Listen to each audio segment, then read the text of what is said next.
બોલો મોગલ માત કી ચલાલા શ્રી મોગલ માનવ સેવા ગ્રુપ સાઈનાથ સેવા સમિતિ ગ્રુપ દ્વારા આયોજિત ચલાલા નગરપાલિકાના નવનિયુક્ત તેજસ્વી આદરણીય કોઠાસૂઝ ધરાવતા એવા નવનિયુક્ત પ્રમુખ શ્રી જયરાજભાઈ, આમ તો અવિરતભાઈ પ્રમુખ શ્રી ને પ્રમુખના પી અથવા ડ્રાઈવર, તો મને બહુ કહેતા તમે કેવું આલી મને તમે ડ્રાઈવર આવું એવું ઠેકાણું કરશો. હવે મોકો મળ્યો કે કહેવાનો મોકો મળ્યો, તમે એ જ છો ભાઈ, એટલે તો તમને કહેવાનો મોકો મળ્યો. એવા આપણા સૌના લાડીલા જયરાજભાઈનું ત્યારે જે સન્માન સમારોહ કાર્યક્રમ રાખવામાં આવ્યો છે એમાં ઉપસ્થિત અમારા વાત કરીએ હમણાં રાજુભાઈ, ખૂબ આપણને રાજુભાઈને હું જોઉં ને જયરાજભાઈ આપણને કરુણા આવે. ક્યાં રાજુભાઈ એમની મારો કે સ્થિતિ શારીરિક બધી રીતે આર્થિક સ્થિતિ, શારીરિક સ્થિતિ, કેવા પરિવારમાંથી આવે અને એને એક સેવાનો ભાવ. અને હું જ્યારે રાજુભાઈને જોઉં ને ત્યારે મને એક આમ એના પ્રત્યે લાગણી, એમના માટે કરુણા થાય કે આ માણસને સેવા માટે કેટલો ભેગ થયો એમ. એટલે આપણને એને ગમે જેટલા ધન્યવાદ દઈએ ને, જેટલા અભિનંદન દઈએ ને એટલા ઓછા છે. આ જેવી એક પણ એવી સેવા નહીં હોય કે આ સાંઈનાથ મંદિર ટ્રસ્ટમાં એ સેવા ન થતી હોય. મોટે બહુ એને સારી વાત કરી. આ કોઈ દાતા એવા નથી અને ઠાકમ જોડો એ બહુ જ્યાં બહુ માણસોને બહુ આવતા સ્વાગતા એની ફેસિલિટી જળવાતી હોય એ લોકો વળતા હોય એવો એક સમય છે.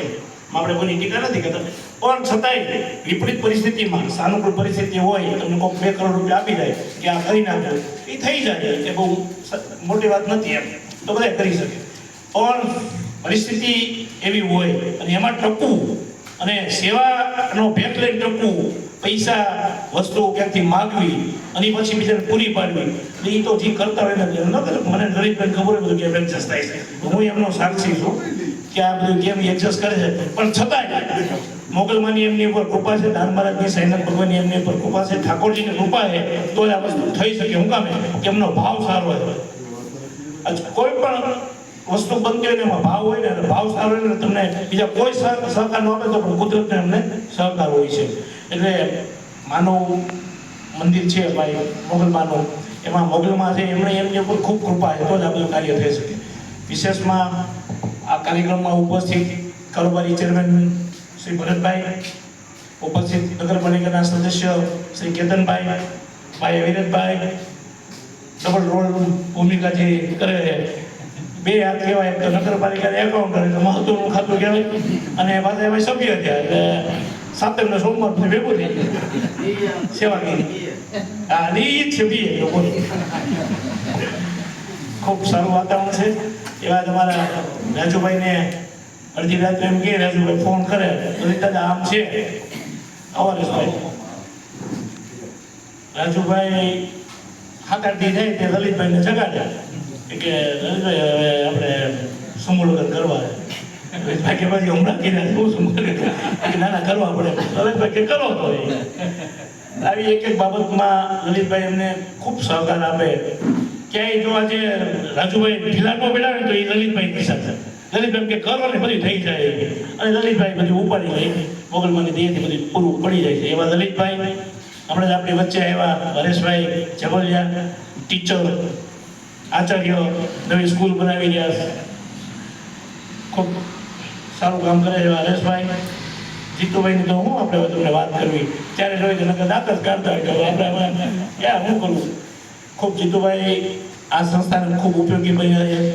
સંસ્થા નહીં પણ ગામમાં પણ સારા કાર્યક્રમો હોય, સામાજિક કાર્યક્રમો હોય, ધાર્મિક કાર્યક્રમો હોય, ત્યારે કોઈ પણ એક ખાલી ફોન કરે કે જીતુભાઈ તમારે આ સેવા આપવાની, તો જીતુભાઈ બધું કામ એનું હોય, કારણ કે બધા વ્યસ્ત હોય આ કામમાં, છતાંય એમાંથી કામ કાઢી સમય કાઢી અને આપણને સેવા પૂરી પાડે.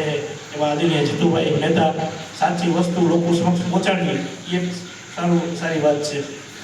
એ સહિત અમારે ભાઈ સંજય કારિયા, પ્રદીપભાઈ પુરોહિત, વેપારી અગ્રણીભાઈ મુસ્તફાભાઈ, અમારા જોડી પત્રકાર, સમગ્ર વાત કરવામાં આવે છે. અમારા આદરણીય પ્રતાપભાઈ, બિપિનભાઈ રાઠોડ, સહિત આ નિમંત્રણને માન આપીને ઉપસ્થિત બધા આગેવાનો મિત્રો સહિત બધા મિત્રો, જયરાજભાઈના સન્માનની વાત છે ત્યારે આપણને ખ્યાલ છે કે જે વ્યક્તિનું આપણે સન્માન કરીએ ને એની ઉપર ભાર વધતો હોય છે, એની જવાબદારી વધતી હોય છે. સન્માન આપણે ફૂલ હાથથી કરીએ, સાલથી કરીએ, પણ એની અનેક ઘણી જવાબદારી એની વધતી. પ્રમુખ તરીકે એમની વરણી થઈ છે તો જીતુભાઈ દુકાને ત્યારે બેઠો હતો, બરાબર 12 વાગ્યા હતા, તો ચપ્પલ પહેર્યા વગર દાનબાદની જગ્યામાં જઈ અને દાનબાદને કીધું નથી, જયરાજભાઈને ત્યારે કીધું નથી કે મેં આ તમારી માટે મને એટલી લાગણી, પણ હું દાનબાદની જગ્યામાં હાલીને ગયો અને ઠાકરને શીશ નમાવી અને એમની પાસે પ્રાર્થના કરી છે કે અમારા જયરાજભાઈને એવી શક્તિ આપજો કે આજે સુધીમાં ગામના વિકાસના કામ ન થયા હોય, ગામની સુખાકારીનો ગામે હોતી હોય ને એવી એક દાન મહારાજનું પવિત્ર ધામ છે એને સાજે ને એમને શોભે ને એવું કામ એમના હાથે થાય એવી મેં પ્રાર્થના કરી છે.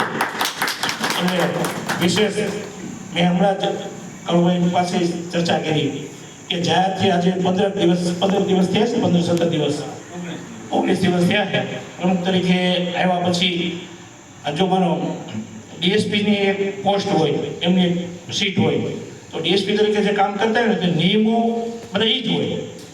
એની જગ્યાએ કોઈ બીજા ડીએસપી આવે ને તો સીટે એ નહીં હોય, ટેબલ એ નહીં હોય, એના કાયદા હોય એ કે ફેરફાર ન થાય. આપણને ખબર છે દિલપતરાય આવ્યા એ ડીએસપી હતા, એસપી સાહેબ હતા, એની પહેલાના એસપી સાહેબ હતા ને એની પછીના એસપી સાહેબ હતા.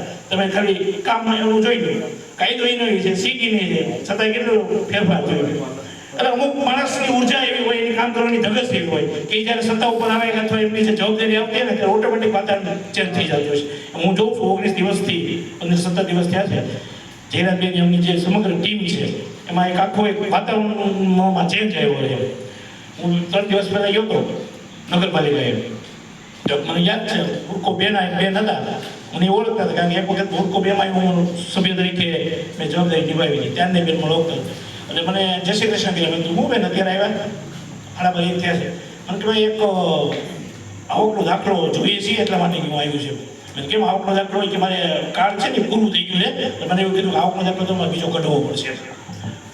એટલે મેં બરાબર, તો પછી આયા મેં કીધું મને કે જો અહીંયાથી હું હમણાં ગઈ ને તો મને એમ કીધું તમે અહીંયા બેસો, હમણાં આવકનો દાખલો તમને મળી જશે અને ભરાઈ મળી જશે. એટલે મેં પછી મેં જાણ્યું એમ તો કાળુભાઈ મને કીધું કે ધીરેજભાઈ આવ્યા પછી એક ટેબલ નવું ચાલુ કરવા આવ્યું છે કે ગામમાંથી કોઈ પણ વ્યક્તિ અહીંયા આવે, ભાઈ બહેન કોઈ પણ, અને કેન્દ્ર સરકાર કે ગુજરાત સરકારની કોઈ પણ યોજનાનો લાભ લેવા માટે કોઈ પણ આવે ને તેને ફોર્મ લેવા બહાર નગરપાલિકાની બહાર નહીં જવું પડે ને ઝેરોક્ષ કરવા બહાર નહીં જવું પડે, એનું ટેબલ અલગ ટેબલ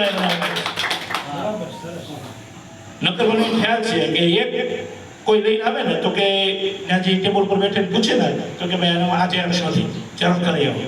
એ ઝેરોક્ષ પાછળ તો કે આમાં આ વસ્તુ નથી. એ ખાલી નગરપાલિકાનો ફોર્મ ભરવામાં 4% થાય, એ ધારી ક્યાંથી મૂકી હતી કે માહિતી યોજના. એટલે મેં કીધું કે વ્યક્તિ બદલે ને એટલે આખી સિસ્ટમ બદલતી હોય છે. એટલે જયરાજભાઈ મેં કીધું મારી 2 વર્ષ કામ કર્યું છે, એમની જે પુણે છે, કોઈ પણ વ્યક્તિ કોઈ પણ સમયે એમની પાસે જઈ શકે. ઘણી વખત હું પ્રમુખ હતો, વાસ્તવિકતા જો આપણે ન બોલીએ ને તો આપણે આમાં થોડુંક આપણામાં ખોટ પણ કહેવાય. અમુક લોકો મારી પાસે પ્રમુખ હતો તો નહોતા આવતા, જયરાજભાઈ પાસે જાય અને જયરાજભાઈ એમ કહે ભાઈ તમે પ્રમુખ પાસે ન જાઓ, કઈ નહીં કામ થઈ જશે તમારું. અને મને ગમે એમ કરીને મારી ભાઈ કામ કરે, ઓલાનું કામ પૂરું કરાવી દેતા એમ. એટલે મને અનુભવ છે. એટલે આજ તો હવે પોતાની સત્તા છે, પોતાની જવાબદારી છે. એટલે ચલાલા શહેરને મેં કીધું એમ કે દાન મહારાજનું પવિત્ર ધરતી છે અને દાન મહારાજનું પવિત્ર ગામને શોભીને એ પ્રકારના કામ આવતા દિવસોમાં થવાના છે. એમાં કોઈ શંકા નથી ને અમને પૂરેપૂરો આત્મવિશ્વાસ પણ છે કે આ રીતના કામ થશે. સદસ્યો પણ એમને પૂરેપૂરો સહકાર આપવાના છે, આપે છે અને હજી આપવાના છે. કારણ કે મોર હોય ને એના પીછાથી રૂડો લાગે, મોરને જો પીછા ન હોય તો રૂડો ન લાગે. એમ જયરાજભાઈ છે એકલા ગમે એટલી તાકાત હોય પણ એમના જે હાથ પગ છે, અવિરતભાઈ છે, કેતનભાઈ છે, કાળુભાઈ છે, ભરતભાઈ છે, સહિતની જે 24/24ની ટીમ છે, તો એમને સહકાર ન આપે તો જયરાજભાઈ કાંઈ કરી ન હોય. એ આપણને અનુભવ છે, મને પણ પોતાનો અનુભવ. એટલે 24 સભ્યો પણ ખૂબ સારી રીતના એમને સહકાર આપશે અને આપે છે. વધુ કંઈ નહીં કહેતા, ફરી વખત દાન મહારાજને, જલારામ બાપાને, મોગલમાને પ્રાર્થના કરું કે જયરાજભાઈનું આરોગ્ય ખૂબ સારું તંદુરસ્ત રહે. અમને જેમ ડાયાબિટીસ થઈ ગયું છે એને ન થાય અને ખૂબ લોકોના કામ કરે અને ખૂબ એમને જસ મળે એ પ્રકારે પ્રાર્થના કરી. અસ્તુ વંદે માતરમ. ભારત માતા કી જય.